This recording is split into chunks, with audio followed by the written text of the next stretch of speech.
3, 2, 1. Live. We're live. Wow. Hello. Hey, you guys. This is new for us. We Yeah, haven't done a live like this. Whoa, hold on. And so we might have a few tech issues. There we go. We took care of that one.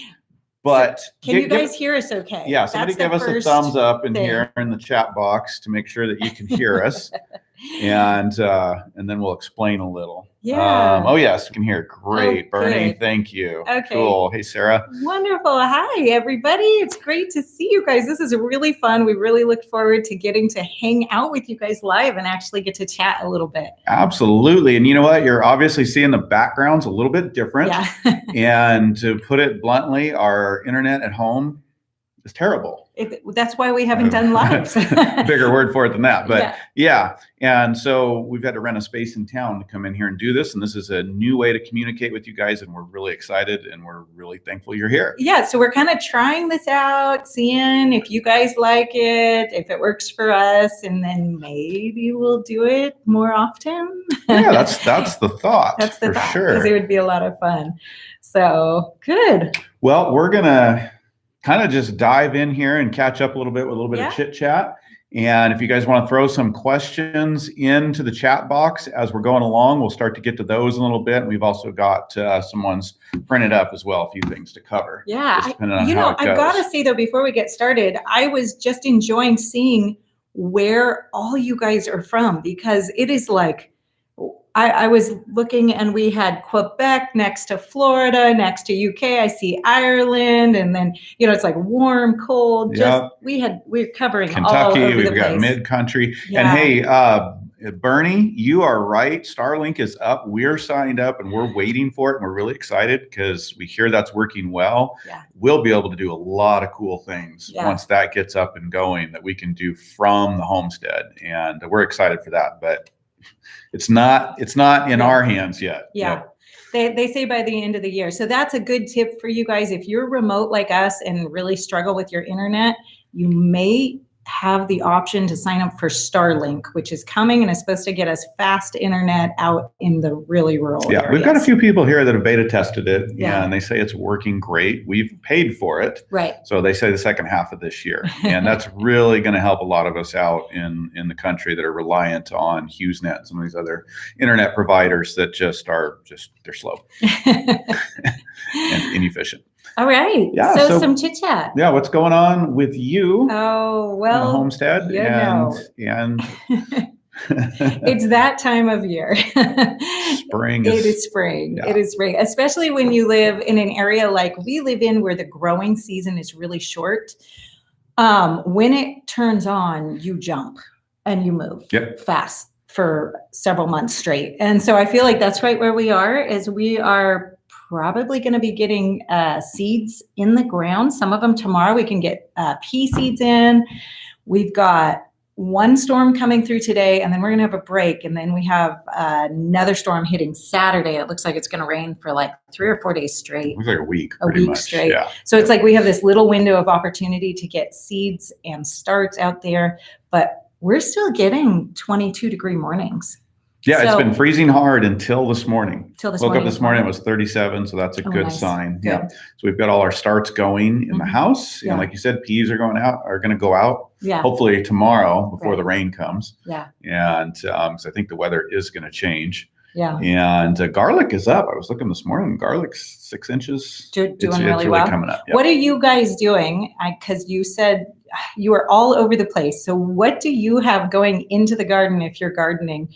I would just love to see that kind of back to back, all the different things, all the different places that we're Florida to Ottawa, Canada. Wow, Netherlands. Yeah. Hello. Yeah. What are you guys up to? What are you planting? What's going on? Yep. And then, I hate to even mention this, but we've had a very sad turn of events with some poultry. And we have. It's been a rough haul. We got some turkey chicks from a new hatchery we have never purchased from before. And they ended up in shipping 2 days longer than they were supposed to by the time they got to us. Which is bad. Bad. And I think within 24 hours, I think pretty much all of them had died. We're down to 1 turkey chick out of 15. And I'm very, very sad about this. Well, that's a first. I mean, you always have some losses. Well, usually we've loved Freedom Ranger Hatchery where we have had times where we've had no losses, and that's rare for shipped chicks. Right. We've never had losses this bad. No. And so that was a real bummer, especially for one of the kids who was taking on a little bit of a business project with that. Yeah, they were going to sell the rest of the turkeys, but now we're down to 1. Yeah, and I think we're going to have to find a way to augment the turkey supply. We'll find some more. And I think they may replace some of them. So that'll be good. Yeah. Yeah. Yeah. Okay. Somebody else has a late frost. Last frost here isn't until June 9th. Oh, is wow. what they're saying. And so that you feel our pain. Hey, I like Totally. that. The Homesteading Pastor. Oh, cool. Yeah. How you doing, Donnie? That's pretty cool. The Homesteading Pastor. Neat. I like it. Okay. So what have you been up to? Wow. Well, we've been helping get the cottage garden prepped and composted. And we put some terraces in on a slope of ground in front of the house. Last year, the slope was just not usable, so we terraced that. And we're starting to put part of that to work. We got some mulch down and some compost down so we can get some of the garden vegetables closer to the kitchen, those kitchen garden items, things like a lot of the leafy greens from your lettuces to your spinaches, chards, kales, those can get closer to the garden because our main crop is behind the house. If we did design it ourselves, I don't know that we'd put it there, but so we're trying to get some other things closer. Summer squashes. Yeah. Pretty much all the stuff that we're going to eat fresh throughout the season. Yeah. The idea is to have that main crop garden really be for the big batches of preserving things so that it's really easy just to walk out the kitchen door, go through the cottage garden and down the steps onto the terraces and be able to harvest whatever we want for meals right there. So I'm just so excited because I'm sure you guys know that for me, if it's out of sight, it's out of mind. I'm not thinking about it. But when I'm looking right at it, when I'm cooking breakfast, I'm like, oh, wouldn't some spinach be nice, to go alongside the eggs? Or, I'm always thinking of ways to incorporate it if I'm looking at it. And so I'm really excited about that part. Very, very cool. Do you have any idea how much square footage we're adding garden-wise? I figured it out last season and it was about a 1/4 acre. It wasn't giant. Yeah. But it's a good space. It's one of our warmer spaces because it's all south and southwest and west facing. It curves around. Right. And so there's a lot of early season opportunity there for us. And so it's not huge, but we're going to be able to do a lot with it because it's creating a lot of efficiency. As we get it into production, it's going to take a few years to get the whole thing into production. Some of it we've got a cover crop because it was rocky and sandy, and it's going to take a while just to build up soil. But I wanted to answer Tori's question about how we terraced it. And we hired somebody. I thought about renting an excavator and doing that, but the time it would have taken me, and I probably still wouldn't have gotten it right, level, nicely evened. And so we did bring somebody in to do that, and it was well worth it. That guy came in and did it in a day and did a fantastic job because it's 500 feet long. That curve. So anyways, that's what we did. I'm laughing at I'm reading and listening, but I'm laughing at the comment of LB here who says the wife requires at least 6 varieties of pumpkins. Otherwise, yeah. I think Josh probably identifies with that feeling. It's not just pumpkins. It's not just tomatoes. Yeah. Don't even ask about the varieties of tomatoes this year because there's a lot. But you know what? That's experimentation and playing with things, which is something Carolyn's really great at. I'm all about, I want to maximize production for my efforts. And so, give me one variety that works great. Let's get as much as we can and put it up. Yeah. But that's also boring. And Carolyn is great at experimenting and finding, neat things to try, fun things to try, and doing different things. And so between us, we found a way to do that. But then some of those things end up coming into production, and we expand on it. And it's great to do both. Yes, it's good, and it's also really helpful to have 2 gardens. And each person has control of one garden. It saves a lot of arguments in the household. Sure does. Fine, and a lot of tomato throwing. I'll just put it in the cottage garden. You don't have to want it. Okay, so wait a minute. That doesn't save me any work. Oh, you figured that out. I got a few years on you. Okay. There was a question back here that was asking, Wendy was asking, how is the home build going?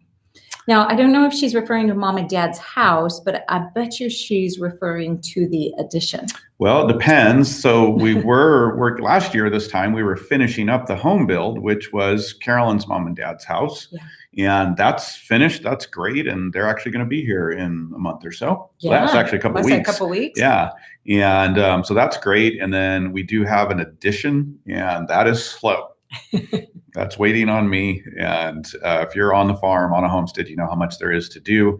We got it framed in last year. And so we're going to chip away at it this year and hopefully get the kids' bedrooms expanded. With a house of 10. It's the kids need some space. So a house of 10 children. Yeah, 10 children. Yeah. It's actually a house of 13. Yeah. But so yeah, it's coming along. It's just slow. We got to do it ourselves as we can. And so we'll get there. Okay, let's see. So if you guys have any questions, I'm going to scroll through and see if I can find some. I see there's a few in here. From the top. But go ahead and put your questions in. And hey, you know what? If you want to ask personal questions, that's okay too. We'll answer those. It's a good spot for that. Totally. Yeah, I know. We might answer them. We might, yeah. If we don't like them, will ignore them. That's okay. Yeah. All right, let's see. Okay, can I answer that one right there? Because CJ, that one we actually had on our list. And, we love the Carhartt clothing over the years. That has held up very well for me. I've got a background in construction, property management. And so I've worn Carhartt for a lot of years, and they've been great. It's not what I have on today, because I'm a little dressed for a date later on with this pretty lady. But we love Carhartt, and even Carolyn's starting to wear some of the Carhartt, and some of the girls as we're working out there. It just has held up great. Is that nice? He still calls me a girl. Did you guys know this Saturday is my 40th birthday? Yeah. Yeah. He doesn't look it. Doesn't at all. He's throwing me a big 40th birthday party. I'm really excited about it, but I think it's sweet you still call me a girl. I'm wearing girls' clothes. Okay. So yeah, the Carhartt. Do you have another brand? Any other brands that you? Let's see. I've got a few different shirts that I like because I'm kind of particular about some of my shirts, but I don't have one that I'm thinking of. Yeah. Carhartt is the go-to. It just wears well, holds up well. And we use them for the kids once they get, it's tough for the kids because like Carhartt makes the little kids clothes. Yeah. And then in the middle, I don't know why they kind of skip out a little bit, and it gets tough to get sizes and find things. Older kids, but they're great for the kids. They hold up well. They just last better than Levi's or Wranglers or anything else. And there's some other ones out there I'm sure that are great too, but we stumbled on Carhartt and we love them. Yeah, really, really enjoying that. Oh, thank you guys. You're getting a lot of nice happy birthdays. Thank you all there. Okay, let's see. Erica's asking, what sugars do you use? Erica, this is a hard balance for me because I'm feeding so many people. There's 13 of us in the house. And so my idealism says, I'd like to be able to tell you, we don't use sugar. That's what I'd love to be able. We use all honey, or we use something like that. But the reality is it's just expensive when you're feeding that many people. And so we try to at least do an organic, like raw sugar and evaporated cane juice sugar. And, we definitely maximize using honey wherever we can. One day we'll have bees. That's definitely on our desired list. Mm-hmm. So it's a good thing to learn how to bake with the honey. But sometimes we just go to plain old white sugar. Now, when the kids are involved, I really feel like as long as we're keeping the overall amount pretty low, their bodies can burn that stuff off so fast. But I've actually gone to, for myself personally, using a lot of monk fruit. I really like it because the taste doesn't bother me at all, unlike some of the other alternatives.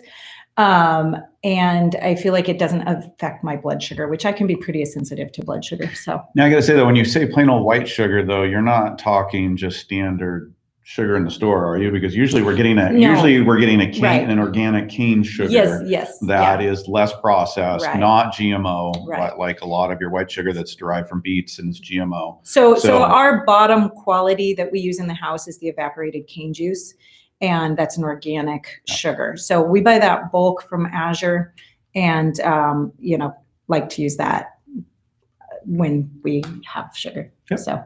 Yeah. Cool. Yeah. Let's see. I'm going to answer another one here that was up on top from Donna, and this is about cats and mice, and her son, I think, has a cat allergy, and they've gotten a mice problem in the house because of the car crashing into it. That is rough. Yeah. Car crashes into it, and you got mouse problems.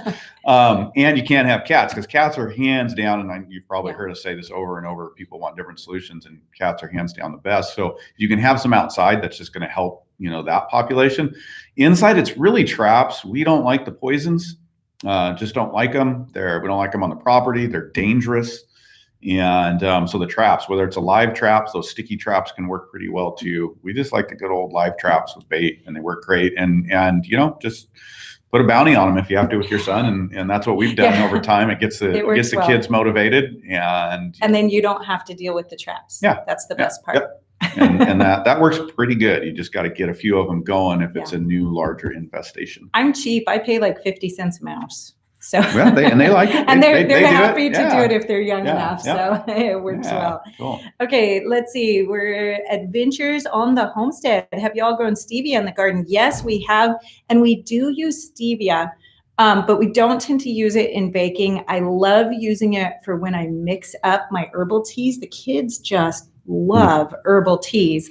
And so having different varieties, and I'll tell you, I think it's more a method to save my honey, because if the kids get a tea that's not very sweet, they want to put in honey, and they just like dump in the honey if I'm not watching. So if I can tell them it's already sweetened with our homegrown stevia, then I can save on the honey. They get a little bit of sweet, and it works out real well for all of us.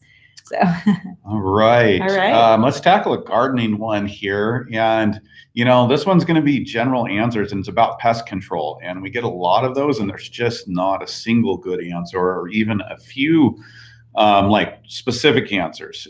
Some of the good general answers is, first of all, just cultivating good soil, building up healthy soil, just like you. And your gut and the biology in your body, the better that is, more probiotics you have, and the healthier you are, the more immune you are. And it's the same with plants. The healthier they are, the more liquids they produce that put off a lot of the bugs, won't bite into them because it drowns them out. And so the healthier, the stronger your plants are, that's your first line of defense and most important. Next, you start getting into just strategically planting and intercropping, moving crops around. Then you can also get into specific companion planting that repels bugs. And that's where you've got to do the research yourself for your bugs, your environment, what's going to grow well. And there are plants that will repel certain bugs. There are ones that will attract beneficial insects. So these are all strategies you want to employ.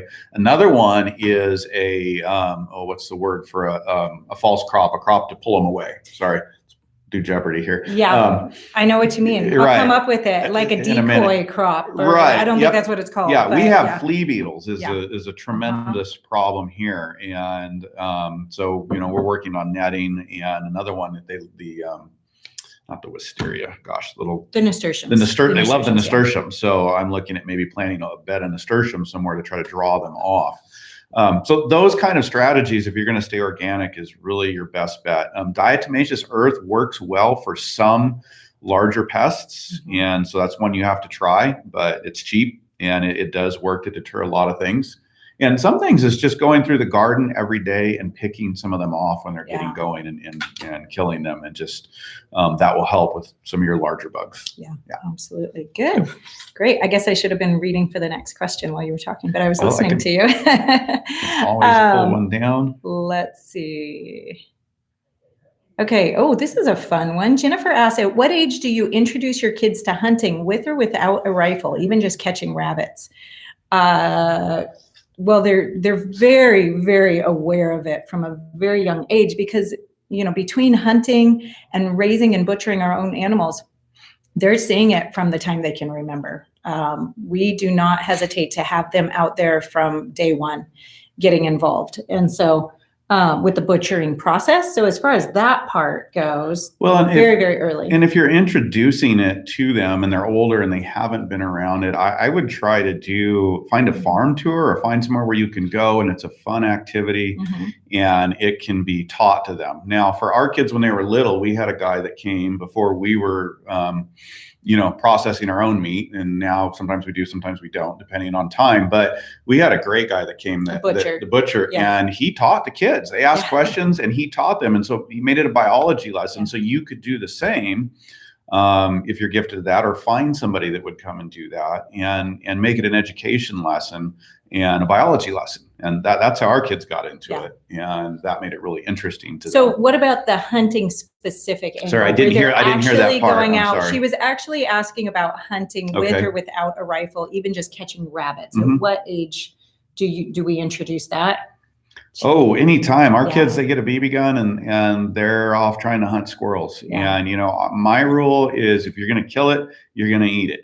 We're not just sending them out to target practice on animals. And so that's the rule. And you kids have eaten a few interesting things. Yeah, Mama gets really upset when pretty little songbirds from around my garden come in, like, look, Mama, look what I got. They find themselves eating. But most of the younger ones coming up now, and so they don't, because an older one has tried it once or twice and had to eat something that wasn't that pleasant. But that's the rule that gets them started. And we found that, we've one of our sons, he liked hunting the squirrels, and he'd skin them and cook them, and he'd go start a campfire and make himself a little squirrel stew. And that teaches them the skill, but it also teaches them respect for life. And we're not. So she's asking about age specifically. Age. Do you want to deal with that? I guess as early. Yeah, right. It made me think of that. And I guess, we generally 7 years is when we allow our kids to have a BB gun. I mean, if they're younger and they want to go out and catch something by hand, good on them. Do you make them eat the mice? No, don't do that. No. They're I pay them for killing the mice, so I guess that's not true. Saying that we make them eat everything. That's gophers. They get really good bounties for gophers. Yeah, that's a different category than them wanting to go out and just hunt. Just So there is depredation where we're dealing with pests and problems on the property, and then them is just wanting to go out and learn to hunt, and so that's good. And so 7's when they can have a BB gun. So that's usually about when it starts. We haven't had one yet that has gone out and tried to catch a lot with their hands for hunting. But if they did, that's a good skill. And it's a good hand-eye speed coordination. You can do that. Yeah, absolutely. Okay, let's see. I've got another one while you're looking. If you want, go for that. Sorry. I had one, and now I realize I think we answered that one, and it moved. Okay. Sorry. Penny asked, how long does canned water last? As long as your seal is good, Penny. And that's true of most canned things. They like to say a year, but when they're talking about a year, they're talking about the nutritional value of the food. They're not talking about the safety aspect of how long something will last. So, your canned foods will technically be safe and will last as long as you have a good seal on your jar. And that can be 10 years, 12 years. I don't know. We've eaten some like 8-year-old things, but we've never gotten them as far as 10 years. But what you've got to realize is your nutritional value of your food is dropping that whole time, just like pretty much every food in storage. The nutritional value just drops. So if you eat it at 4 years old, 8 years old, there might not be much left as far as nutritional density to the food, but it'll still be safe to eat. Water doesn't have much nutritional density to begin with, so you kind of got a long storage time for that. So as long as your seal is good. Cool. I see a couple questions if you want to go personal. Okay. And there was one about how we manage conflict. Okay. And there's another one which is going to tie in. Okay, I think I'm seeing the conflict. Okay, and then there's another one about how do you both make time for each other when you're so busy, which is a big part of managing conflict. Yes. We've been learning. Right. Yeah. And so sure. Yeah. There is conflict in marriage. There is, and it's a busy, hectic life, obviously, with a large family and so many kids and a homestead. And you know what, we've all got conflict no matter where we're at and who we're living with. There's challenges. And, the first thing I'm going to say is that we're pointed at Christ together and individually. And we're looking to Christ for our ultimate fulfillment. And that's also, in our faith, our guidance is to put the other person first. And so that's just the foundation, the basis on which we relate to each other. Right. Still gets complicated and tough, even working to do that, because that's a life journey. Yeah, it really is. I think another one that's really high up there is always make sure to be the other person's friend. Yeah. And sometimes that can be hard to do because that gets a little convoluted when you're so close to somebody. But thinking about, if this person was my good friend, how would I respond to this? And I think that is a helpful thing, at least for me. Yeah. Yeah. Well, and so something we've been learning this year that's been helping us a lot, and part of it's the love languages. Yes. And understanding each other's love language. If you've never read the book, The 5 Love Languages, that's been amazing to me. I realized that, and Carolyn, I think, realizes we've been doing things for each other that we're giving to the other person, and the other person doesn't necessarily see it because it's not their language, doesn't see it the same way. And to us, it's like, wow, I'm really doing something, Right. To go out of my way. And so understanding those love languages helps. And then doing those things. We've been learning to take specific effort to do a couple things a day, to say something to the person positive that speaks to their love language. Yep. Every day, and also to share more positive thoughts, not just the negative, not just the struggles. And it gets tough because you're struggling through life and it's hard to do all this, and it's easy to be sharing all the problems, and we've got to work through things together. But sometimes that negativity can just roll naturally. And so taking specific time to build up the other person and speak into their life in a way that particularly speaks to them. And that's where those love languages have helped. I mean, that's been, to me, very, very eye-opening. Yeah. It has for you because you've been speaking into my life better as you've learned me through that. Yeah. And so that's really, really big, along with spending time together and planning things to do. And we didn't do this for a lot of our marriage, having kids quickly, working hard. We've developed several businesses over the years, and we didn't take regular time for just us. Right. And we're starting to do that more once a week, once a month, planned events, and even annually. Yeah. And we're taking turns planning those and surprising each other and throwing fun elements into it. And that's been, I think, really, really helpful. That's been really, really good. And that's really hard, especially if you have young children at home, to figure that out. But, making that a priority, I think, is really important, because one day the children are going to grow up, and one day they're going to leave, and you got to still like each other by the time it's all said and done. So making that a priority to make that time. But we've even done some interesting things over the years, like had date night, with the kids in the house, and gone and been okay, we're still in the house, but we're going to go do a mama and papa movie and have a little date night and a special meal. And so, sometimes you have to be, creative about making that happen. Yeah. So, yeah. Well, and even daily, now that you're saying these things, we try to find little spots in the day, because it's so busy, where we just connect for a few minutes. Yeah. And that intentionality is really, really important, because life just sweeps you away. Yeah. Yeah. That's good. Really good. Good. Well, cool. All right. Okay. Enough of the mushy stuff. Let's go on to some homesteading. Okay. Good question, though, because that's real life. It is real life, and it's part of the homesteading life. Because if you're trying to do this and you're trying to work a job or 2 jobs and raise kids, homeschooling or not, and grow your own food and learn all these things, it's a busy, hectic life, and you guys got to stick together and build each other up. Okay, do we make our own meat bird feed? No, we have not done that. We don't. We have mixed the feed. That's where some of the fermenting came from. Right. That's right. We were and the reason I was trying to find less expensive grains, so I was buying whole grains individually, and then fermenting those, and that was working really well, because those whole grains, obviously, you just weren't getting the protein levels of another mix, and that works pretty well. Right. Haven't been doing that recently, more just because of time and systems development on this new property. We're having to put a lot of effort into infrastructure. Eventually, I'd like to get back more to that. You just need to study it and put your whole system together, because the birds need to be getting enough nutrition. Right. So you can buy the grains, that are less expensive, ferment them, maybe even sprout them, something I'd like to do more of, and then combine that with foraging and other systems. But you've got to really think it through if you're going to do that on your own, as opposed to just buying a ration that's pre-mixed and is guaranteeing you're getting the nutrition to your birds. Hope I answered that. That was good. Okay. All right. Let's see. Kai Faith Haven Farm asks, how often do you water the green stalks and do you fertilize in them? Oh gosh. So give a little context. A green stalk is a towered growing system. Yep. And we have one of them. We actually have another one. We've got another one. They just created one that's more for leafy greens. It's shallow. The beds are shallower, so you get 7 instead of 5. Okay. So there's a little more space in them for growing those leafy greens, which I think is great. We haven't gotten that one out, but we're going to get that one out and plant some lettuces in it. Yeah. Try it out. We'll show you guys.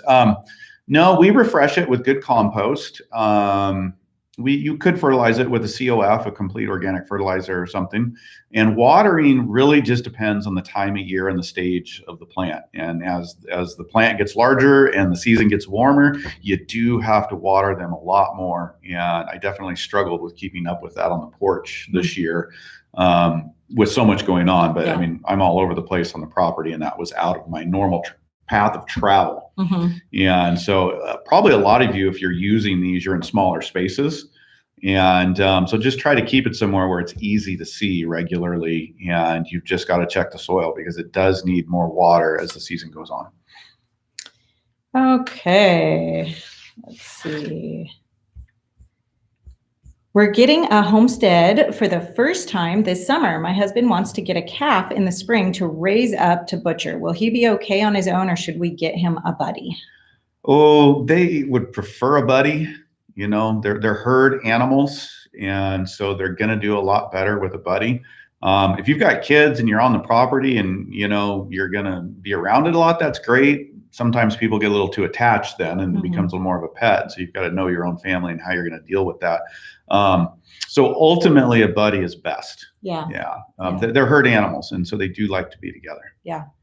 Let's see. Ron John says, have you or will you be posting your pumpkin soup recipe? Josh was raving about it a while back. Would you post a link to that video? You know, I'm what they call a dump cook. I stand in the kitchen and I'm like, what would go good in this today? There's a lot of really good aspects to being a dump cook because I use ingredients that I have on hand. But one of the downfalls to it is I can't recreate recipes if I try. And this is, you know, a lot of times you guys are asking for recipes. Can I have a recipe for this and a recipe for that? And I was like, I don't actually have a clue what I put in that thing. So I don't know. You're going to have to start writing it down. I know. I should write them down right when I make them. And I think that was in season. But do you think that was like a sausage pumpkin soup? Because I could tell you kind of, you don't see, he doesn't even know. That's hitting a bell though. Yeah. It had the sausage and it had ground sausage in it. Sausage. And that was what pumpkin. Really, you know what I do for pumpkin soup usually is I just roast the pumpkin. You're going to have to write it down because I want that now. Because now you want to eat it. Right, exactly. Yeah. I usually just roast the pumpkin in the oven and then pop it into like a food processor. I'll use my immersion blender and add a little chicken stock and some cream. And sometimes I roast some garlic to go with it. And then if you've got some good bulk sausage, like an Italian sausage, and you just fry that up first and put it all in there with a little bit of sage. So that's kind of the way I do recipes. It's the way my mom did recipes. So I can blame it on her. It's her fault because she would kind of laugh at a written recipe. She'd be like, oh yeah, okay, we'll do something like that, you know? And that's kind of how I feel. So I'm sorry, Ron. I'm going to encourage her because that was a really good one. You're right. I'm remembering that now. And I'm not a big soup guy. And so that one really stood out. It was really, really good. Hey, let's get to another. Okay, wait, let's see. Somebody has a resource called Garden Betty's Chicken Feed Calculator that's really helpful and free. You can Google it to help. I would assume that's for creating your own chicken feeds. So that is probably really helpful. So thank you for sharing that. That's really neat. Calculate the protein levels of the different feeds. Very, very cool. Okay, what do we use for garden mulch? Well, we typically use wood shavings. We have a free resource near us, and we've got a lot of mulching to do. And we've got hardwood wood shavings, which are great. They work wonderfully well. They're the right size. They compost down well over time. So that's what we use. But you can use a lot of things. You know, you can use your leaf mold from the trees if you live in deciduous forests, and you have a lot of that. Yeah. wood shavings are great. You can chip on your property and make your own wood shavings. You can use straw or hay. You just have to be careful for seeds and chemicals and really know your source. But we like the wood chips. They're great. Shadow says cookbook. Yes. See, this is the problem with the cookbook. What I need to do is have somebody follow me around in the kitchen and write down what I do. 2 pinches of this. It's a good job for Rachel. Yeah. Rachel, Our daughter's a pretty amazing cook in her own right She at is, this point, yeah. and she can't follow a recipe either. So, okay. I want to deal with this gardening one right here from which Leah. is that? How do you change the compost without negatively affecting the roots? Oh, do you think that means in the green stock? I don't know. Leah, is that in the green stock? Yeah. That would make sense. Yeah. Well, so we don't while it's growing. Mm-hmm. We don't. We just refresh the soil before you seed or put your transplants in, and then you grow in that, until the season's done. Yeah. In the garden, you don't replace your compost. You just keep adding and layering. We do a layering system, and so we're just going to add. There's no need to replace it. Yeah. Yep. Okay. There you go. I'm seeing other people who are saying that they cook the exact same way. So that's good. You are officially a dump cook also. Well, you know what? And that sounds like almost unintelligent, but it's actually a skill, right. And it's a necessary one on the homestead because you're living seasonally. You've got a lot of different things happening. Your ingredients ingredients change. It's not like you're just going to the grocery store and picking everything out. Not that we don't do that to make things, and she does cook recipes at times. And very specific things, but that's a skill that's very valuable on the homestead. Yeah. And really anywhere if you're going to make the most of what you have, even from the grocery store. Okay, let's see. Shalita asks, how should a person start while living in an apartment? That's actually where we started. We were in an apartment outside in the suburbs of Los Angeles, and we had a little bit of experience on the land before that. Mm-hmm. But when we got married, I think the people around us thought we were crazy because our balcony looked like a jungle. We started putting plants out there and more plants out there. But and animals. Yeah, we couldn't. Yeah. All we could have was parakeets. We got parakeets. So we had parakeets. They were lively. They were fun. They were. But actually, I think, and this is a piece of advice we give all the time, it is best to start wherever you are. You actually are at a huge advantage if you can start in a small space like an apartment or a small home, because you can work your skills up and gain the skills you need to move up to larger pieces of land or property or, skill sets. So the things that you would really want to start with when you are in an apartment is that good from scratch cooking. Your kitchen skills are so important. Start going to your farmer's market and buying seasonally, because just like we're talking about, your ingredients change when you live on the homestead and when you're actually gardening and bringing in your own produce. So it's a great way to start by going to farmers markets locally, farm stands, and actually just buying what they have in season and learning to cook with that. CSA would be a great thing to do if you can get your hands on a CSA box from a local farm. But it's really those kitchen skills that are going to move you long ways ahead if you can get them down now. And you can even start with things like your homemade dairy, all your preserving skills, canning, fermenting, dehydrating, and just really focus in on getting down to using from scratch ingredients and making what you need. Beyond that, you can also look at switching over what you're using for household products. Whether it's your cleaning or your cosmetics, those are all skills you really want to learn how to use, because then when you get out onto land and you can start gardening, you know what you want to garden, right? You're like, oh, I love making this particular face wash. I really need these ingredients for it. So I'm going to grow those things. So it's a really good way to start, is in that smaller space. Yeah, absolutely. So, and bread, working with whole grains. Bread, cereals, that was one of the earliest things you did. I think this is a good one to address right here from Lisa. Lisa. Yeah. Oh, okay. I'm sorry. Help. I am new to dairy. I just made my first batch of butter. Why does it come out white and not yellow? Am I doing something wrong? Lisa, do you know what's coming this fall? I am so excited. I am filming the brand new dairy class. Good. And I cannot wait to share this class with you guys, because this is going to be the practical dairy class where I'm going to say, like, give me 2 hours of your week and you will have absolutely everything you need dairy-wise for your kitchen. We're going to make it practical. It's really exciting. Okay, but to your question, why is it turning out white? It has to do with the milk that you're using. You're not making a mistake. The milk can turn white, or the butter and the fat will turn more white based on the time of year and the feed that the animals are eating, and even sometimes the breed of cow that you're using. Sometimes, yeah. But if it's really white, it's probably the milk. The cow is grain fed. It's primarily grain fed, and the fat is white. And if you've ever bought a store-bought steak and then bought a farm-raised grass-fed steak, you're going to see that the grass-fed is yellower. The fat on those steaks or those meat is yellower, and your store-bought, your commercially produced, that's always finished in feedlots, is grain finished. So nothing wrong with what you did. That's just that cow is being fed a lot of grain. And if that's okay with you, then that's great. If you're not wanting that, then that's a telltale sign, and you want to find somebody that's maybe feeding more grass in the diet, which is what we prefer. Okay. Oh, it's a trap crop. That's the word Trap we were crop. looking for. Thank Sure, you, yep. guys. Thanks for filling in our vocabulary. Yeah, there you go. That's what we were looking for. Okay.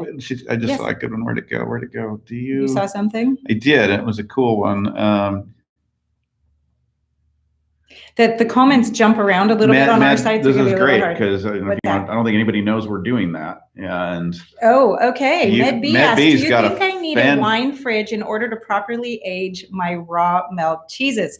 I have done it for years without a wine fridge, but it's a lot easier with a wine fridge. So we just got a wine fridge. Yeah. To put in, but you don't have to have one. Now, I will say, if you live in a really hot place and you keep your house really warm, you don't have some cool spaces in your house, it's going to make your life a lot easier and your cheese turn out a lot more consistently good. So, but I'm excited. And stable, it's controllable, because you could build one down in a cellar where it's cool, if you're in the right environment for that. But it's challenging. And so that's the solution we came up with, is a wine fridge is going to be the best way to really control the environment and get it right. Yeah, great. Okay, let's see. And let me just add, I know some people are going to say, but that cost a bunch of money. But if you're doing homemade dairy and you're making your own cheeses, it's going to pay for itself, because the value of that cheese that you're making is huge. Yeah, it's going to pay for itself in a year or two if you're really using it and really making the cheese. Yeah. And the really good thing is I jumped onto the Facebook, like local Facebook ads group around here, and there were a ton of wine fridges for under $100. Most of them were the smaller ones, but there were actually a lot of options for used ones that would have been, really doable. So I think you can get it for a good price. So, okay. Hi, I love your sourdough bread recipe. How can I make it a little more sour? Hey, that's a great question. Some people love that sour flavor. You can do one of two things. You can ferment it longer. And I mean, you can ferment that stuff for a long time. If you've watched my 5-minute no-knead bread recipe, you can do that same thing with your sourdough, and you can leave it in the refrigerator for like 14 days. I mean, you can ferment this stuff for a long time and it'll turn out great. The other thing you can do is you can increase the amount of sourdough starter if you still want to keep it in a shorter amount of time. Both of those are just increasing the amount of bacteria and fermenting it longer or faster by having more bacteria. So you can do either one of those and it will turn out great and more sour. Yeah. Okay. Yeah, I was just going to go to the cover crops. There's a couple good ones coming in here. And do you use cover crops, and which ones do you use? We do, and we use them in a couple different ways. Using them in the garden, I'm just starting to experiment more with. I found it challenging with all the different goals in the garden to implement them well. And so we're starting to do that. And I'm just working with standard oats and peas mix, which is great. That gives you your carbon and your nitrogen, and the oats help hold up the peas. So we're going to be doing that. Matter of fact, we need to get some of that going here pretty quickly. And then we're also using cover crops on the property to either get the ground covered or build soil. And I'm really liking in our area right now a white Dutch clover along with a buckwheat. Okay. And the buckwheat comes up faster and it shades the clover. And wherever there's been a group of buckwheat, the clover's done much better, which is perennial, which is meant to stay there. And so that's been a fantastic mix that we're employing in different areas on the property for a long-term cover crop, not a seasonal cover crop like in the garden. Yeah. Yeah. Great. Let's see. Do you recommend guinea fowl? I've heard a lot of people speak negatively about them. Well, let's see. There was this story one time when Carolyn decided she wanted some guinea The first hens. time, I didn't even know what they were yet. And she bought how many? Well, we didn't know anybody who raised them around us, so I had to get But you them bought from how a many? male a hatchery. And they had the amount Nice that you had to deal get. on. It wasn't even a deal. You had to get 30 or they wouldn't ship them to you. So I thought, well, hey, let's get 30. 30 guineas at one time around So we their didn't house. really know that much about guineas apparently. But let's say 30 guineas will decimate a tick population in no time at all. They also give you very good heads up about snakes in the area. They'll let you know when there's snakes there. And other predators. And you'll walk around with headphones, like the big kind that keep the, when you're shooting and like you don't want your ears to get ruined. Yeah. I get it. They taste good, though. They are loud. But when you get tired of listening to them, they are amazing meat. Yeah. No, I got to say, we don't have any guineas right now, and I do want to get some more. And we've had them over the years. And where we had just a few on the property, well, after a few years, they seemed to mellow out to me. I don't know if you remember that at Added Lane, but they felt to me like maybe I got used to them, but they felt to me like they mellowed out, and they were still noisy, but not as noisy as they were. That was when we were down to 3 of them, I have to say, and 3 is a lot more mellow. Well, and 30 is too many. You don't want 30. Oh dear. But so they are great in there. Yep. They have a really good purpose. Yep. I just would start with not too many. Or just know they're noisy, and if you don't mind dealing with that, I mean, I've been to some places that have a lot of them, and they like them, and it doesn't bother them. Yeah, and that's cool. I like to sleep personally. Okay, Tom asked, we saw your freeze-dried eggs video. What other foods are you freeze-drying? I've got to say, to my shame, Tom, when that freeze dryer came into the house, it comes with this recipe book, and do you know what's in this recipe book? Freeze-dried candy. Why did they do that? And like ice cream sandwiches. So my kids see this and they're like, oh, we need freeze-dried Skittles. I don't think half of our kids had ever even had a non-freeze-dry Skittle before. And so I walked into the grocery store, and what was sitting right in front of me on sale, 50% off, was this giant bag of Skittles. So I freeze-dried the Skittles. And I gotta say, they're pretty good if you like candy. But besides that, the biggest success so far, we've only had it for a short amount of time, so we haven't gotten to play with it very much. But the biggest success so far would be the lattes. Josh and I love our coffee. And, we usually make it with good raw milk. And you can't find an instant coffee powder for when Josh is traveling that even comes close to comparing. And so we freeze-dried some lattes, and then we rehydrated them, and they were almost as good. They're phenomenal. They were phenomenally good. And we put them in a jar, and I shook it up, and they even got foamy on the top. So to get real. Okay. So real food, like something that's we've been helpful. playing with it and experimenting and seeing what works. But there are some meals coming up. Matter of fact, the next video on the schedule is a meal. Yeah, and I I've got a do you know what we're gonna pot do? pie Chicken going pot into the pie. freeze dryer tomorrow. Wow. Cool. So so we're going to do some meals. We're going to be doing some vegetables. So we're still just learning this. We've done fruit, and the raspberries are to die for. I really, very really like that. Yeah. So we'll keep you updated as we learn on that one. But I got to tell you, I'm really excited about it. One thing about freeze drying is that you retain the nutritional density of your food.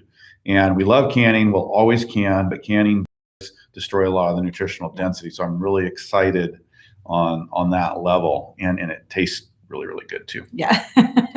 Somebody else got the 30 deal on the Guineas too. Jen got the 30 deal on the Guineas. So did you eat them, Jen? That is the question, or maybe you sold some. Suburban hillbilly said Guineas come with ear protection. Right. Erica asks a more personal question. She says, I'd love to know too, what time do you go to bed at night and get up in the morning? Okay. Well, that's what time do we try to go to bed at night and get up in the morning? Right. Yeah. We're not always great at being consistent. We're generally early to bed, early to rise. That's what we shoot for. We find for our lifestyle that being up early is the most productive.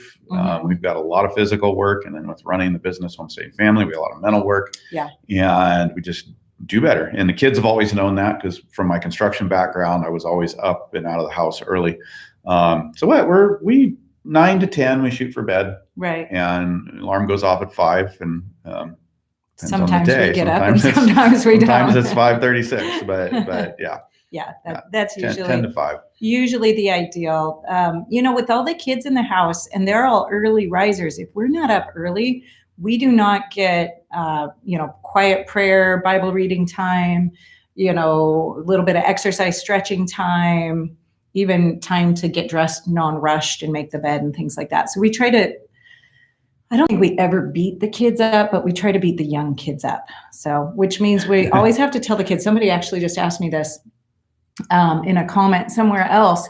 And they said, how do you keep the kids from getting up? And we actually had to go to you cannot get up before, for the little kids at 6:30. The young kids at 6:30. So the older kids, they get up earlier if they can keep the house mellow, and they do. And they've learned to enjoy their quiet time as well, and a cup of coffee or tea, and Bible time, exercise time. Yeah. And it's funny. You actually have to hold them back. Yeah. Instead of trying to get them out of bed. Good. Okay. Let's see. Just answer that one. Oh, do we ever do farm tours? Yeah. We are trying to formulate how to do some of those. We're actually setting up our property to be a demonstration site eventually, where we can maybe hold some on-farm classes. Mm-hmm. At the moment, we are kind of working towards doing some fairly informal farm tours a couple times a year.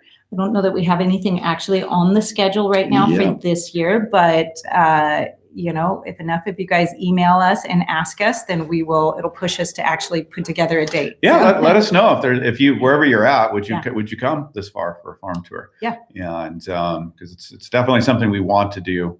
It's just figuring it out. Yeah. Yeah, fitting it into things. Yeah. Let's see. Reading comments. Let's see. I'm curious about cilantro. If you can freeze dry it, or is there a good way to preserve? Okay. So, yes, you could freeze dry it, but I haven't done it yet. And I don't know if it would have that really fresh flavor that I think is probably what you're looking for. It's what I'm always looking for. The best way that I have found to freeze dry cilantro to preserve cilantro is the same way I do basil, which is to blend it into a liquid and freeze it into cubes. For cilantro, I'm usually either using that for a Mexican meal or for pho. And so for either of those, I like lime combined with it. So I use a lime juice and I just blend it in with a lime juice and then pour it into ice cube trays. And then once it's frozen, pop it out into a freezer bag. And that's the best way that I found, because it really does retain that bright flavor. But I will play with the cilantro, I'm sure, in the freeze dryer this summer once we have some cilantro. Hey, Kevin brings up a good issue just about freeze drying and reconstituting food. And so you need to know that you have water availability. That's going to take water. And certainly is. So maybe if you're in a drier environment where you have to be very water conscious, that's something to consider. Yeah. We live in an area where we've got a lot of water, and that's not a problem for us.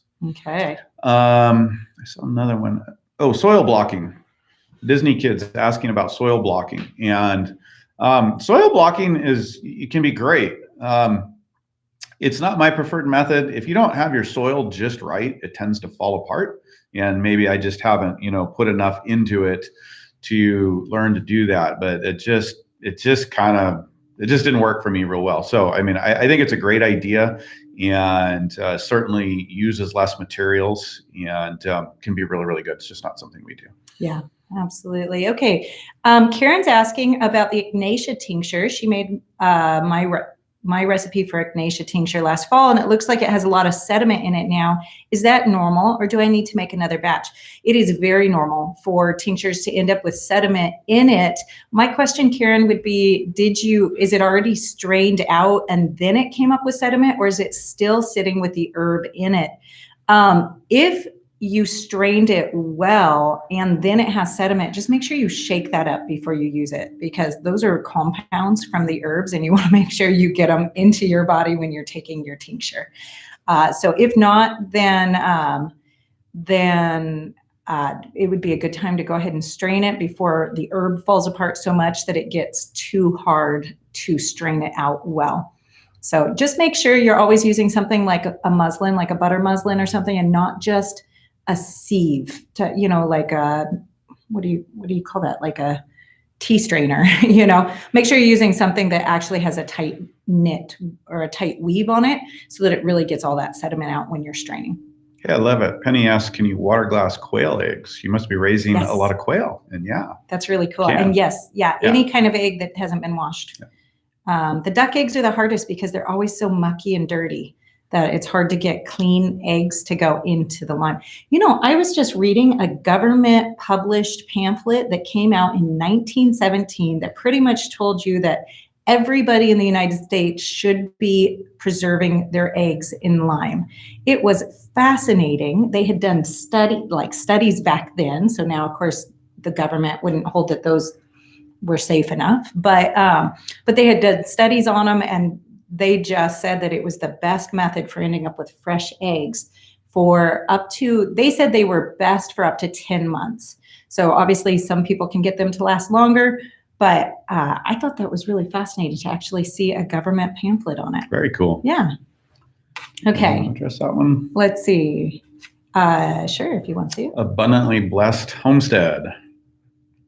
Does Josh work off of the homestead? Sorry, I thought you were going to read. Yeah. Okay. Yeah. Okay. For a lot of years I did, and but just through different circumstances, savings, and some inheritance, and then just developing up homesteading family here, we've been able to bring me home to where, other than we've got to come to town because of internet issues, so we both do that. We're waiting on that Starlink, but other than that, no, I'm able to be home and we're able to work together as a family, and we love it. Yeah, that's really amazing. And boy, I just would recommend that. I know we had our bumps talking of marriage things, starting to work together. There were some pretty significant challenges there, but once we worked them out, it's been such a blessing to be able to work together and to involve the kids and to just, be all together as a family. It was really neat.